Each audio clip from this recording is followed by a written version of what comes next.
तुम्हाला माहिती आहे का, आपल्या घरात असलेल्या गव्हाच्या पिठापासून खुसखुशीत अशा मस्त लेअर सुटलेल्या गोड शंकरपाळ्या होतात. रेसिपी खूप मस्त आहे, हेल्दी आहे, त्यामुळे व्हिडिओ पूर्ण बघा. काय करायचं आहे, 1 कप दूध घ्यायचं आहे भांड्यामध्ये. आता हे पाव लिटर दूध झालेलं आहे. त्यामध्ये 1 कप साखर घालायची आणि हे मिश्रण जे आहे ना ते गरम करून घ्यायचं, उकळायचं नाही.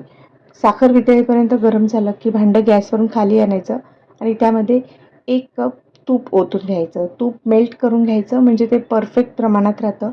सगळं व्यवस्थित मिक्स करून झाल्यानंतर अर्धा किलो गव्हाचं पीठ, आता हे 3 कप गव्हाचं पीठ झालं आणि चवीपुरतं मीठ घालायचं. मीठ चांगलं मिसळून घेतलं की मग जे आपण मिश्रण तयार केलेलं आहे दूध आणि तुपाचं, ते थोडंसं यामध्ये घालायचं आणि या पिठाचा गोळा तयार करून घ्यायचा. आता जर पीठ मळताना थोडंसं दूध लागलं तर तुम्ही थोडंसं कोमट दूध वापरू शकता, पण शक्यतो लागत नाही. परफेक्ट प्रमाण आहे आणि मस्त असं पीठ मळून झालेलं आहे. आता हे पीठ आपल्याला मॅरिनेट करायची गरज नाही. सरळ याची पोळी लाटून घ्यायची आणि ह्या शंकरपाळ्या आहेत ना थोड्याशा जाडसरच लाटायच्या. आता सगळी पोळी लाटून झाली ना की असं कटरने किंवा सुरीनेच कापायच्या, म्हणजे याच्या कडा चांगल्या मोकळ्या होतात. जर चिरण्याने कापल्या ना तर त्या कडा पॅक होतात. तर बघा, ज्या आकाराच्या शंकरपाळ्या पाहिजेत त्या शंकरपाळ्या कापून घ्यायच्या. आता मी तुम्हाला दाखवते कितपत जाड शंकरपाळी झालेली आहे बघा.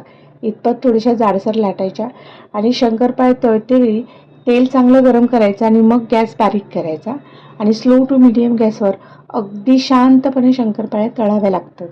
शंकरपाळी तळणे म्हणजे खूप पेशन्सचं काम आहे, कारण त्या पटापट भाजत नाहीत आणि स्लो टू मीडियम गॅसवरच आपल्याला ह्या सगळ्या शंकरपाळ्या ज्या आहेत त्या छान भाजून घ्यायच्या आहेत. आणि तुम्ही बघू शकाल ना, जशी शंकरपाळी भाजायला लागते ना तशा मस्त फुगतात आणि लेयर्स यायला लागतात. तर इथे बघा छान लेयर्स झालेले आहेत आणि मस्त खमंग आणि खुसखुशीत अशा या शंकरपाळ्या भाजून झालेल्या आहेत. तर रेसिपी खूप छान आहे, त्यामुळे या दिवाळीसाठी तुम्ही नक्की ट्राय करून बघा. रेसिपी कशी झालेली आहे कमेंटमध्ये सांगायला विसरू नका.